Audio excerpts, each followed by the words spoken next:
September 1ஆம் தேதி பாமக ஒழுங்கு நடவடிக்கை குழு கூட்டம் நடைபெறும் என்று அறிவிக்கப்பட்டிருக்கிறது. தொடர்ந்து பாமகவில் உட்கட்சி பூசல் நிலவி வரும் நிலையில் தற்போது இந்த அறிவிப்பு வெளியாகியிருக்கிறது. தைலாபுரம் தோட்டத்தில் நாளை மறுநாள் பாமக ஒழுங்கு நடவடிக்கை குழு கூட்டம் நடைபெறும் என்று அறிவிப்பு வெளியாகியிருக்கிறது. அன்புமணி மீது 16 குற்றச்சாட்டுகளை பாமக ஒழுங்கு நடவடிக்கை குழு முன்வைத்திருக்கிறது. இதன் அடிப்படையில் இந்த குற்றச்சாட்டுக்கு விளக்கம் கோரி பாமக ஒழுங்கு நடவடிக்கை குழு அன்புமணிக்கு நோட்டீஸ் அனுப்பியிருந்தது. அதன் அடிப்படையில் தைலாபுரம் தோட்டத்தில் நாளை மறுநாள் பாமக ஒழுங்கு நடவடிக்கை குழு கூட்டம் நடைபெற இருக்கிறது.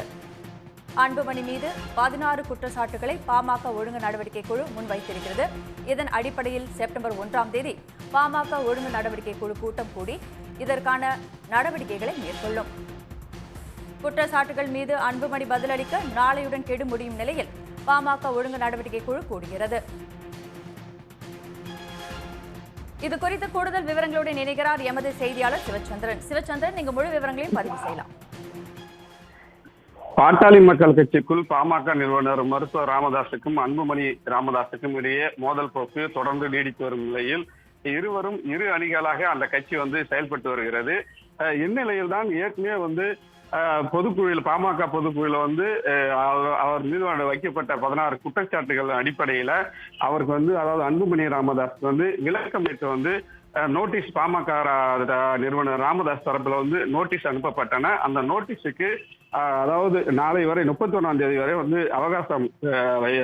அவகாசம் விட்டிருந்தனர். இந்நிலையில தான் நாளை பாமக நிறுவனர் மருத்துவர் ராமதாஸ் தலைமையில தான் கூட்டமானது நாளை நடைபெற உள்ளது. அதாவது நாளை முதல் பாத்தீங்கன்னா தைலாபுரம் தோட்டத்தில் தொடர்ந்து ராமதாஸ் தலைமையில அடுத்தடுத்த கூட்டங்களை தொடர்வதற்கான அறிவிப்பு வெளியிட்டிருக்காங்க. அதாவது நாளை பாட்டாளி மக்கள் கட்சியினுடைய சமூக ஊடக பேரவை கூட்டமும் அதனை தொடர்ந்து 1ஆம் தேதி திங்கட்கிழமை பாத்தீங்கன்னா ஒழுங்கு நடவடிக்கை அந்த கூட்டமானது நடைபெற உள்ளதாகவும் ராமதாஸ் அறிவித்துள்ளார். அதனைத் தொடர்ந்து 2ஆம் தேதி பாட்டாளி மக்கள் கட்சியினுடைய மாவட்ட செயலாளர் மற்றும் மாவட்ட தலைவர்கள் கூட்டம், நிர்வாகிகள் கூட்டம்.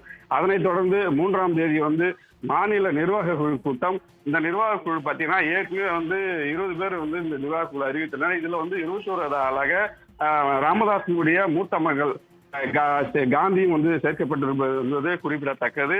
இதில் அந்த கூட்டத்தில் அவரும் பங்கேற்பார் என தெரிவிக்கப்பட்டுள்ளது. மேலும் வரும் 4ஆம் தேதி பத்திரிகையாளர் சந்திப்பையும் ராமதாஸ் அவர்கள் நடத்த உள்ளார். அந்த கூட்டத்தில் ஏற்கனவே அன்புமணி ராமதாஸ்க்கு விளக்கம் கேட்டு நோட்டீஸ் அனுப்பியும் அது குறித்து இதுவரை பதில் அளிக்கவில்லை என்று கூறப்படுகிறது. அந்த செய்தியாளர் சந்திப்பில் ஒரு முக்கியமான அறிவிப்பு அறிவிப்பார் என எதிர்பார்க்கப்படுகிறது. கூடுதல் விவரங்களுக்கு நன்றி சிவச்சந்திரன்.